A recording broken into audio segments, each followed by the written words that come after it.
Peace and blessings, beautiful people. I am Ade Anifowishi. I am a spiritual healer and a teacher, a mindset coach, sacred drummer, and a podcast host. Today I want to talk about the aspects of life that we often avoid, ignore, shy away from, maybe even damn well deny. It is the dark side of life. The dark side of life. Now you might want to just, as I say that, you hear that. What are you noticing? What is happening inside of you when you hear that? Is there a knee-jerk reaction to come up with a different phrase, or to say, I don't agree with that, I don't want to hear this? Or are you noticing some curiosity? The dark side of life, what do you mean? Are you open? Are you noticing some sense of openness, spaciousness about the conversation? Maybe you're feeling a recognition, a resonance with, like, I've been thinking that, I've been feeling that, I've been sharing that with some of my friends. I'm not crazy after all. The dark side of life. And that can bring up a lot of different thoughts. Dark, darkness, shadow, the unseen, the unknown, death. And I'm speaking really to all of that because they're the same. There is a dark side to life that we don't often want to face.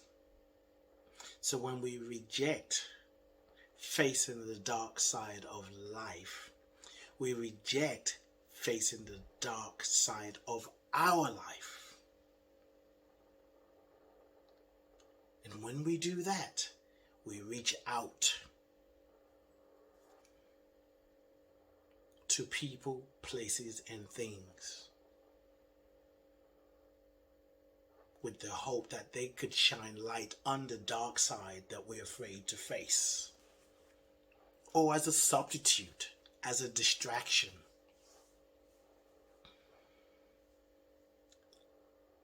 I am of the belief that unless we are willing to face the dark side of life, the dark side of our life, the shadow, and when I say dark, I'm not talking about the evil side, because that word has been bastardized. Oftentimes when we think of dark, we think of evil. We think of something bad. We think of something that we don't want to face, something we're trying to get away from. But think about your beginning. Before you came out into this world, you were in the dark. Everything that was created happened in the dark, started in the dark. Your thoughts is happening in the dark. The dark is the invisible side of life, the flip side of life. The light is the physical reality, what you're looking at, what you see, what you want to change. Even the trees, so part of that, the part of life that is visible. I call that the light side of light. the light side of light. I like that. The light side of life. And sometimes that's easy to deal with. We just deal with what's in front of us. There's a mess, we can clean it up. There's traffic, we can take another route. But what if the mess is inside? What if the congestion is happening inside? How do we find our way through the mess that is happening inside? that sometimes it's hard to articulate, but we just feel it. We smell it. Like there's a mess that I'm trying to reach, that I'm trying to confront, but I don't know how. I'm struggling. No matter how much I think I clean up on the inside, I still smell the funk.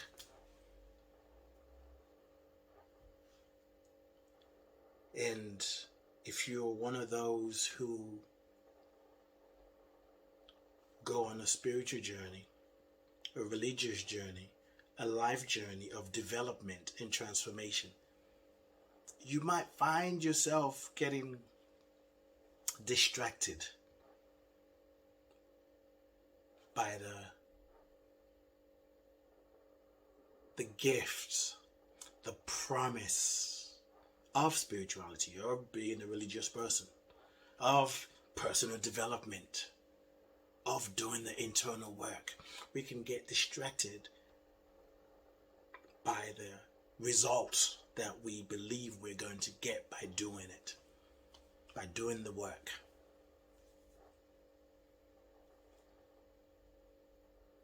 We live in a time where there's so much to grieve, there's so much sorrow, there's so much sadness, so much anxiety, so much feeling of displacement, disconnection, lies, untruth. Blatant lies are sold to us through commercials, through political messages. There's the recession. There's the conversation about the cost of living. Everything going up, price-wise. We're busy trying to fix, change life. We're trying to figure out what's mine to do, how to be of service. And at the same time, there's so much love, there's so much joy, there's so much awareness, so much to be aware of. There's so much beauty, so much harmony, so much resources beyond the symbol of money, of pounds and dollars and naira and yen. So much. When we are willing to face the dark side of life, we become the alchemist to extract what we need to navigate this moment. When we are too afraid to look at the dark side of life, the invisible side of life, of your own life, what are some of the things that are running the show that you're ignoring? What are some of the emotions that you are using to judge yourself? What excuses are you giving yourself for not facing your shadow self, your dark side? What criticism do you have about your dark side? Can you be in yourself, honoring the things, honoring your pain, your struggles, your challenges, your fuck-ups? Maybe the things that you keep trying to better. You keep trying it, but still you're dealing with the same issue over and over. It could show up as a disagreement with a family member. Maybe you haven't spoken to your mother in years. You miss her and then you're mad at her too. Maybe you look at the choices that she made and you can't quite understand why she would ever do that to you as a child, because now you have your children and you would never ever think of doing that to your children. Maybe it's your father, same story. Or maybe father wasn't there emotionally, maybe physically.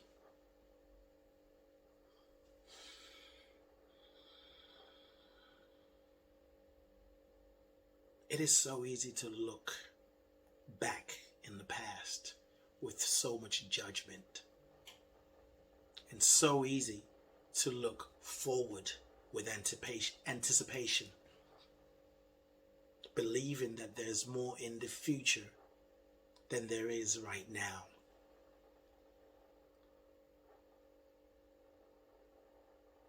And when we don't face the dark side, when we don't welcome it,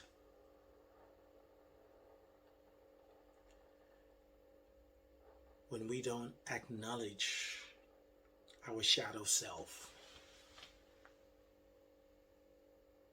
we project it in a way that's harmful.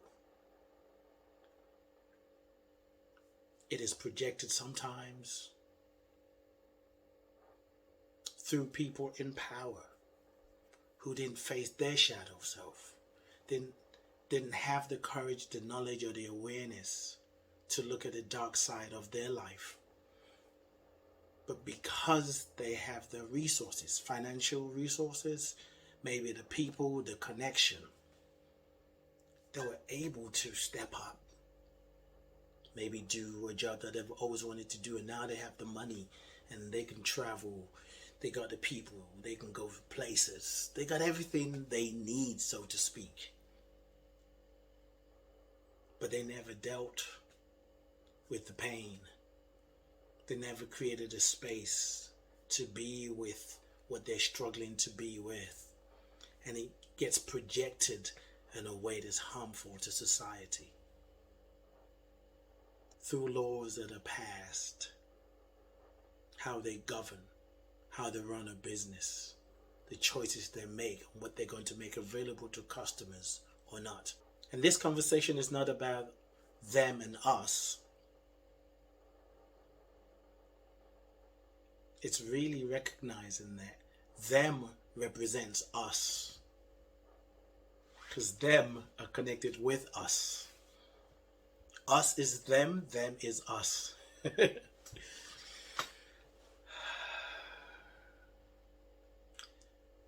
I have been going through,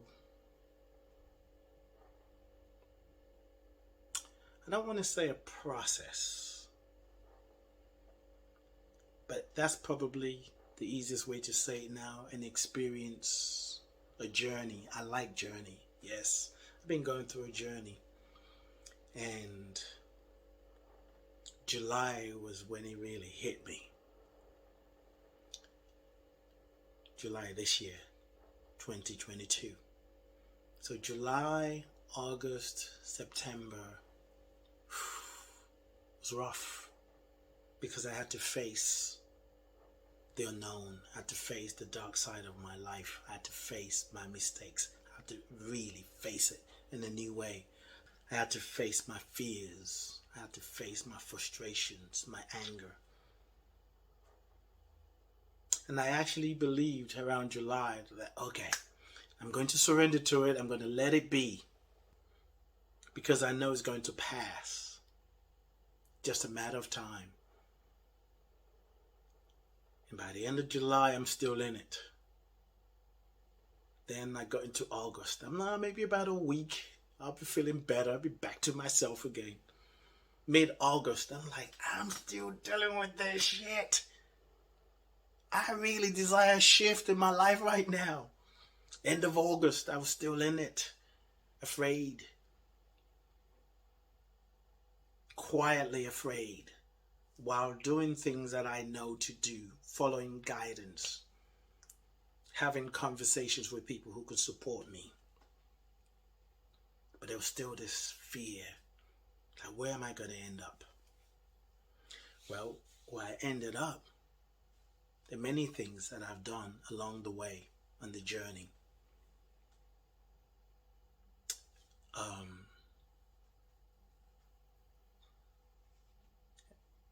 So one of it is a rites of passage that I attended about October 14th. So maybe about 2-3 weeks ago.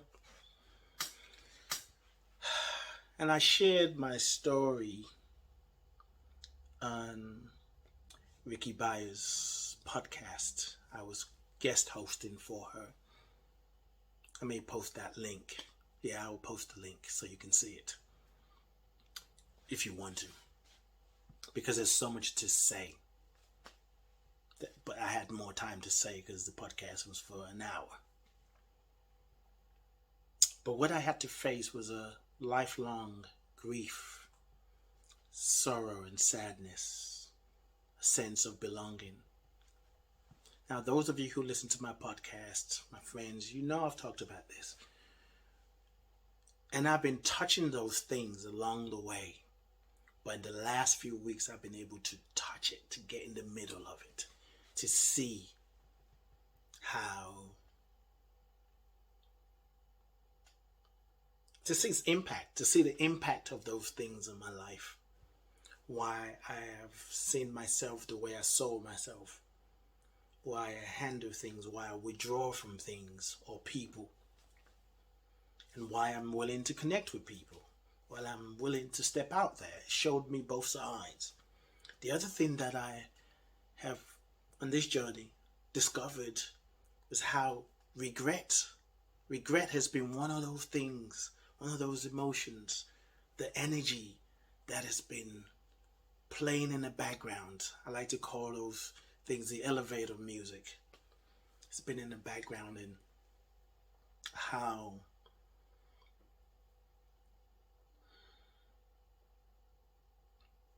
it became regret for me was always not a measuring stick, the point of reference.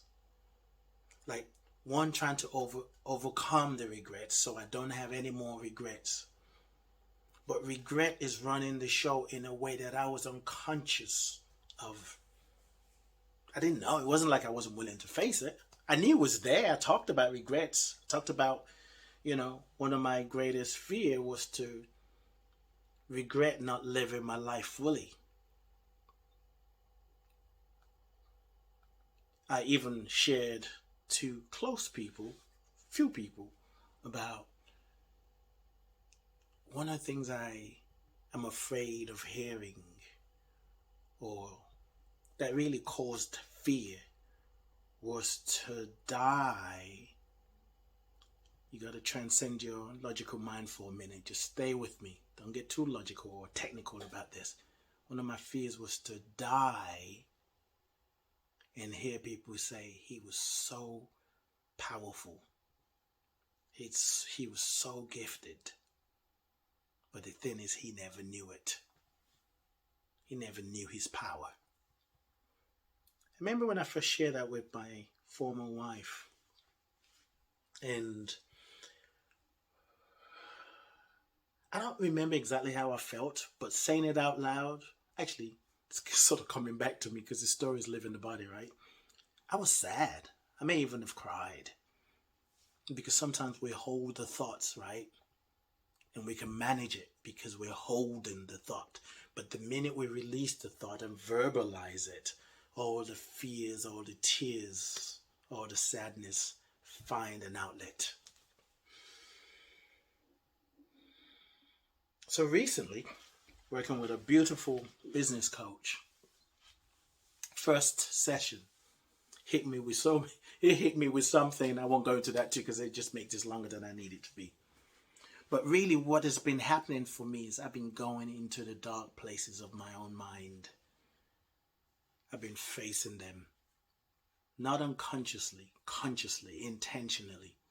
And I have people in my life that are forcing me, with my permission, to look at it. To look at those things. And yes, it's heavy. My session with my new business coach was a few days ago, Tuesday.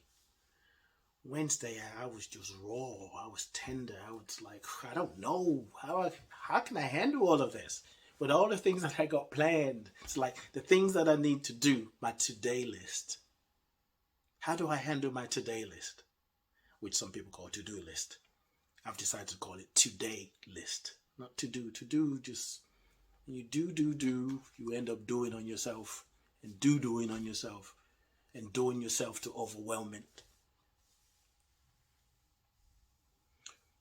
But what I have done is to slow things down and to confront thoughts, and recognize when it comes up, to really sit with the thought. What is it about? And the other thing I'm doing some physical things, getting rid of stuff. My business is being restructured, taking actions to do that. I'm publishing my first book, which is calling for my attention, doing the things I need to do on a daily basis to make that happen.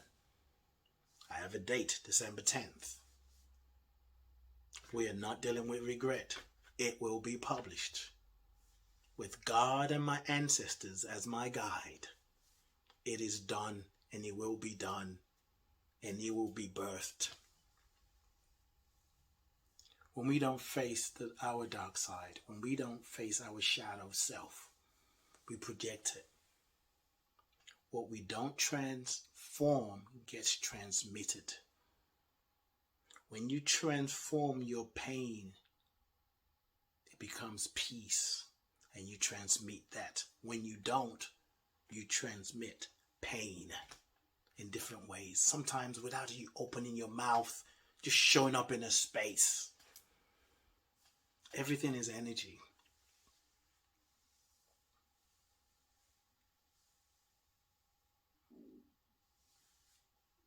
There's a lot of dying happening. The way we understood life is dying. The way things were are dying. And a new world is emerging. A new way of living, a new way of being is emerging. And the dying is not just happening out there, the dying is happening in here. And unless we're willing to acknowledge the death and speak to it and share it and tell the truth about it, we will continue to live in this painful existence. We will continue to struggle. We will continue to have leaders who are disconnected from the people. Leaders disconnected from the people is a representation, a reflection of people disconnected from their own leadership.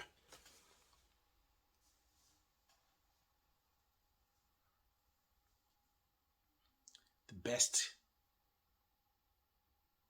gift we can give ourselves is a gift of life. And with that comes truth-telling, authenticity, empathy, forgiveness, stillness, surrender. My spiritual counselor, director said to me this past weekend, basically that maybe the way out of this broken system is to put people first. Because when we put people first, it's a new way of living, it's a new way of seeing. So sometimes we spend a lot of time trying to heal, trying to find healing, trying to be better, trying to be successful, trying to be great, based on the information that the system that's causing harm, the system that's caused us to be disconnected from ourselves. It's time to tune into a different system, the system of nature, the system of life. To remember that we're part of nature. To get curious and say, what if nature is my ancestor? This gives us space. It creates space for the things we're afraid to look at.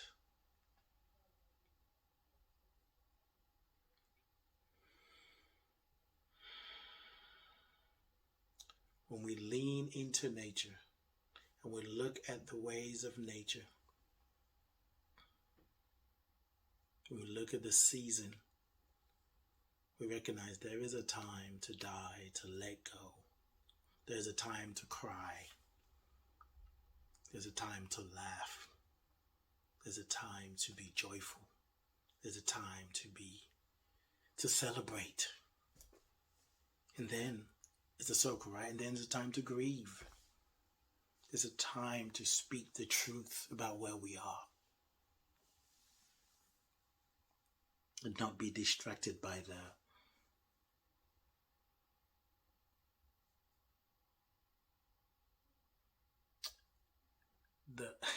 it's an interesting word, the commercialization. I don't know if that's a word, but it feels right. The commercialization of spirituality or spiritual path.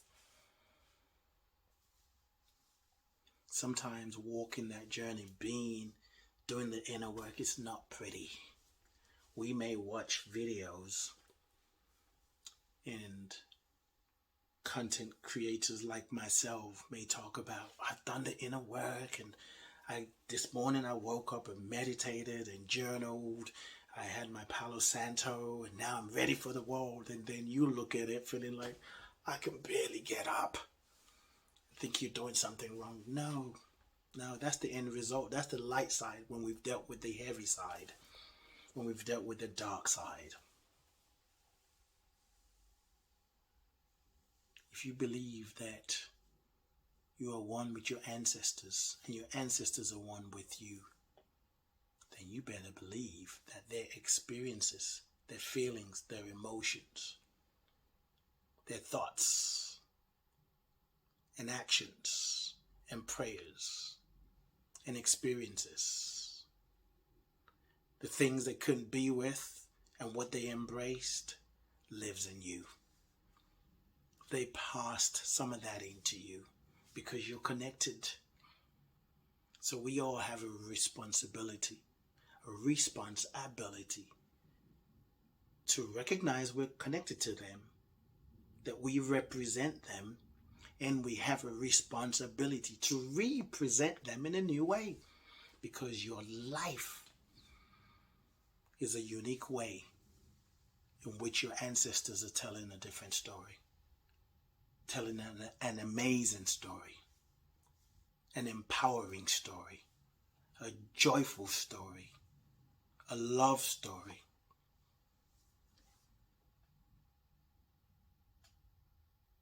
And you have a responsibility to go inside of yourself and honor what is without judgment. And when you can't honor it without judgment and you find yourself judging it, don't judge yourself about the judgment. I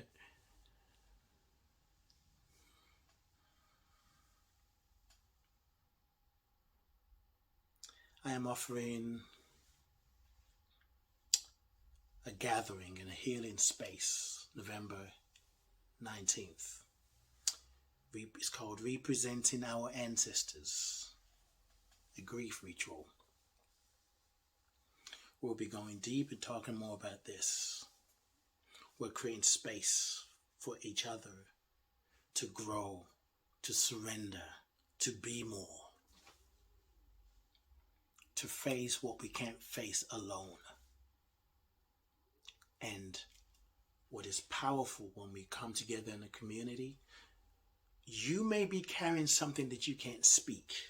You may be dealing with something that you feel like you've been dealing with it all your life. But when you are in community, somebody will speak to what you're dealing with. And it makes that heaviness so light. It's something happens on a visceral level, on a deep level, where you recognize, I'm not alone. It's not just me. Somehow, you just might find yourself feeling like, I can get through this. Just knowing that someone else is going through the same pain, the same struggle as you, actually brings a sense of healing without even having the answer. Like, she's going through it too. And he's going through it too. We're all going through it. And when we do that, we make room for love. When we make room for love, we heal. We grow. We transform. And we celebrate life in a new way. Thank you. And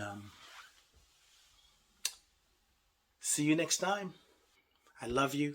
I bless you. I appreciate you. And I thank God for you. Peace and blessings.